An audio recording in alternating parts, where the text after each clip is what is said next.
যারা form fill up করতে সমস্যায় পড়ছেন তাদের জন্য স্টেপ বাই স্টেপ এই ভিডিওটা। প্রথমে আপনারা ওয়েবসাইটে যাবেন ডিজিএসের, এখানে যাওয়ার পর এখানে অ্যাপ্লিকেশন ফর্ম এইখানে ক্লিক করবেন দ্বিতীয়টায় সবুজ অংশে। এরপরে আপনারা এখানে দেখেন ডিপার্টমেন্ট আছে ল্যাবরেটরি, রেডিওগ্রাফি, ডেন্টাল, ফিজিওথেরাপি। তো যার যে ডিপার্টমেন্ট সেখানে সিলেক্ট করে নেক্সটে যাবেন। নেক্সটে যাওয়ার পর প্রথমে আপনাকে দিতে হবে নাম, সব বড় হাতের নাম দিবেন, আপনারা বড় হাতের নাম দিবেন, এইভাবে নাম দিবেন। এরপর আসবে বাবার নাম যেটা সব বড় হাতের অ্যালফাবেটে দিবেন। এরপর আসবে মায়ের নাম, এরপর আসবে জন্ম তারিখ সিলেক্ট করবেন। এরপর আসবে মাস, এরপর আসবে বছর। এরপর আপনার জেন্ডার মেল ফিমেল পুরুষ মহিলা এটা সিলেক্ট করবেন এখান থেকে। এরপর ন্যাশনালিটি বাংলাদেশি, ন্যাশনাল আইডি থাকলে ইয়েস, না থাকলে নো। যদি থাকে ইয়েস দেওয়ার পর এখানে লিখতে হবে ন্যাশনাল আইডি, লেখার পর এখানে পাসপোর্ট আইডি যদি কারোর থাকে তাহলে ইয়েস, না থাকলে নো। আর এরপরে আসবে বার্থ রেজিস্ট্রেশন নাম্বার, এটা তো সবারই থাকার কথা, এটা থাকলে ইয়েস দেবেন। ইয়েস দেওয়ার পর এখানে লিখে দেওয়া লাগবে। আর এখানে আপনারা একটা জিনিস খেয়াল করবেন, যে সকল অপশন আপনাদের দেওয়াই লাগবে, পূরণ করা লাগবে, সেগুলো এখানে স্টার দেওয়া আছে। যেগুলো স্টার দেওয়া অপশন এগুলো আপনাকে পূরণ অবশ্যই করা লাগবে, তাছাড়া পরের ধাপে যাবে না।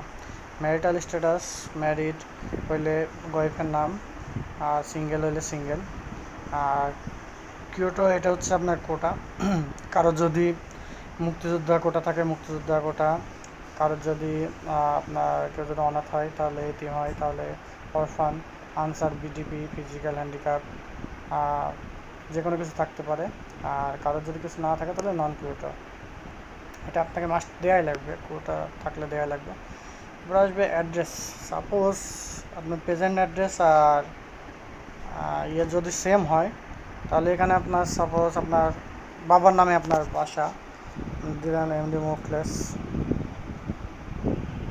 আপনার দিলেন কিছু একটা ভিলেজ, এখানে আপনার সাপোজ আছে গ্রামের নাম আমি ধরলাম আপনার করিমপুর, আর আপনার ডাকঘর সাপোজ কুশলি বাসা, আর ধরেন আপনার উপজেলা কুমারখালী। এখানে যদি হাউস নাম্বার থাকে তাহলে হাউস নাম্বার দিবেন, না থাকলে নাই। এরপরে আপনার জেলা যেটা সেটা দিবেন, সাপোজ জেলা যেটা সেটা আপনাকে এখান থেকে সিলেক্ট করে দিতে হবে, সব জেলায় দেওয়া আছে। কুষ্টিয়া, উপজেলা কুমারখালী, ওকে। তো এখানে পোস্ট অফিস নাম, পোস্ট অফিস যেটা সেটা দিবেন, ভাষা। এখানে পোস্ট কোড যেটা সাপোজ 7000 সেটা দিবেন। দেওয়ার পরে যদি দুইটা অ্যাড্রেসে সেম হয়, প্রেজেন্ট অ্যাড্রেস আর পার্মানেন্ট অ্যাড্রেস যদি সেম হয়, এখানে টিক দিবেন, এখানে টিক দিবেন। টিক দিলে আর এটা দেওয়া লাগবে না আর কি, এখানে দ্বিতীয় ঘরটা। আর যদি আপনার পার্মানেন্ট অ্যাড্রেস আলাদা হয় আর প্রেজেন্ট অ্যাড্রেস যদি আলাদা হয় তাহলে আপনার এখানে কী করবেন, এখানে পার্মানেন্ট অ্যাড্রেস দিবেন, যেটা আপনার ভোটার আইডি কার্ডে আছে সেটা এখানে দিবেন। আর যেটা আপনার প্রেজেন্ট অ্যাড্রেস, ঠিক আছে, যেটা আপনার প্রেজেন্ট অ্যাড্রেস সেটা দিবেন হচ্ছে আপনার এখানে। এরপর আপনার ফোন নাম্বার দুইটাই সেম দিতে হবে, একবার আপনার দেওয়ার পরে দ্বিতীয়বার সেম নাম্বারটা আবার এখানে রিটাইপ করা লাগবে। এরপর ইমেল অ্যাড্রেস, এরপরে আপনার এসএসসি, অনেকে আছে মাদ্রাসা দাখিল ভোকেশনাল, তো এখানে এসএসসি হলে SSC board Jessore, roll number SSC দিবেন, রেজাল্ট জিপি 5 যেহেতু আমাদের 5 থেকে আর কি, তো এখানে রেজাল্ট 5 হলে 5 দেবেন। আর এরপরে গ্রুপ সায়েন্স, যাতে পাসিং ইয়ার যার যেটা সেটা দিবেন। এখানে আসবে আমাদের ডিপ্লোমার ক্ষেত্রে এখানে আমাদের সবার লাস্টে দেখেন ডিপ্লোমা ইন মেডিকেল টেকনোলজি। এরপর আসবে বোর্ড, অনেকে এখানে ভুল করে ঢাকা বোর্ড দিয়ে দিছে, তো এখানে আপনারা স্টেট মেডিকেল ফ্যাকাল্টি আমাদের যাদের স্টেট মেডিকেল ফ্যাকাল্টি দিব। রোল নাম্বার এখানে অনেকের কনফিউশন যে কোনটা দিব, এখন কথা হচ্ছে যারা সার্টিফিকেট পাইছেন তারা তো সার্টিফিকেটটাই দিবেন, আর যারা পান নাই, যারা সাবলি দিছেন, সাবলি দিয়ে পাস করছেন, তারা যে লাস্ট পরীক্ষায় যে সাবলির যে রোলটা সেই রোলটা দিবেন, কারণ আপনার যখন রেজাল্ট আসবে রেজাল্টে ওই রোলটাই কিন্তু আসে যে এত রোল পাস করছে। তো লাস্ট যে এক্সাম, ফাইনাল এক্সাম সাবলি দিলে সাবলির লাস্ট যে এক্সামের রোলটা সেটা দিবেন।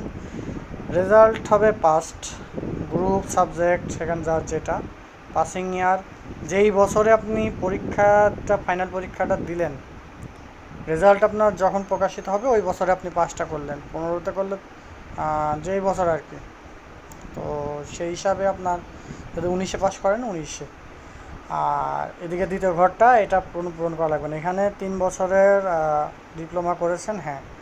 আর এখানে ডিপার্টমেন্টাল ক্যান্ডিডেট স্ট্যাটাস এটা ফাঁকা রাখেন, এটা কিছু দেওয়া লাগবে না। এরপর এইখানে একটা দেখেন কোড আছে, তো এই কোডটা হুবহু কপি করতে হবে, T13U3EAY। দেন এখানে টিক দেবেন, টিক অপশানটা দেওয়ার পরে এখানে আপনার নেক্সট। ওকে, এখানে ফাদার্স নেম মাদার্স নেম দেই নেই, আচ্ছা দেখানোর জন্য আমরা এটাও দেই।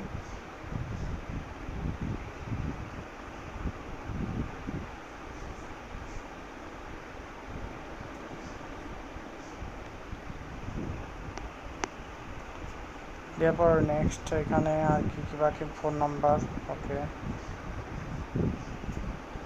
যেমন একটা দিই, সেম দেওয়া লাগবে, না হলে হবে না।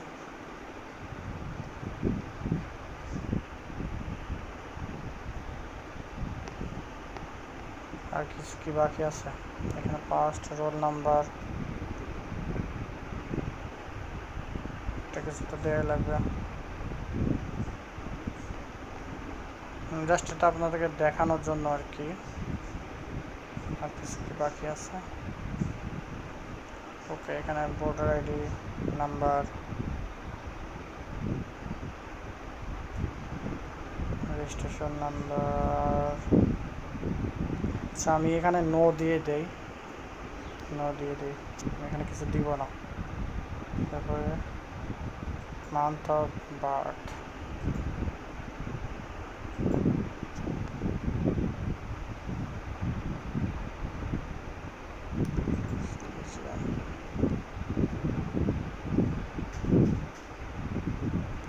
National ID.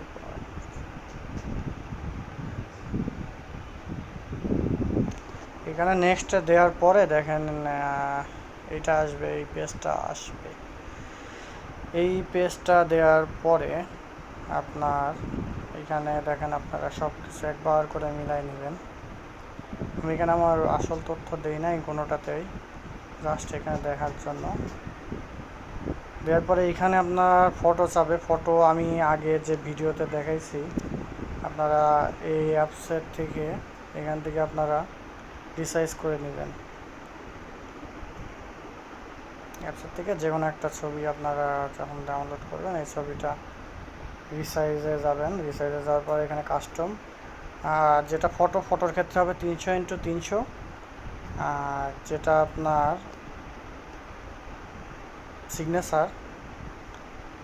সিগনেচারটা প্রথমে আপনারা ক্রপ করে নেবেন, ক্রপ করে এটার সাইজ হবে 300x80। আমি দেখাই দিচ্ছি, এটার কাস্টম হবে 300x80, ঠিক আছে। এরপর দেখানোর পরে এখান থেকে আপনারা আর কি ফাইল থেকে ওই ফটোটা সিলেক্ট করে নিতে পারবেন।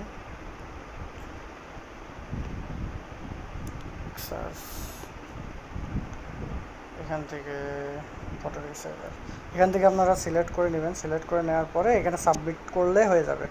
এরপরে আপনার SMS-এর একটা অপশান আসবে, ওখান থেকে আপনারা নির্দিষ্ট উপায়ে টেলিটক্সিং ব্যবহার করে SMS করে আপনার প্রথমে হয়তো একটা SMS দিতে হবে, দেওয়ার পরে আপনার ওই ফর্মেটে SMS দেওয়ার পর একটা আইডি আসবে, ওইটা অনুসারে দ্বিতীয় SMS-টা পাঠাইতে হবে। তো এটাই হলো আর কি ফর্ম ফিল আপের মেন প্রথম ধাপ। তো আপনারা এটা ফলো করবেন। ধন্যবাদ।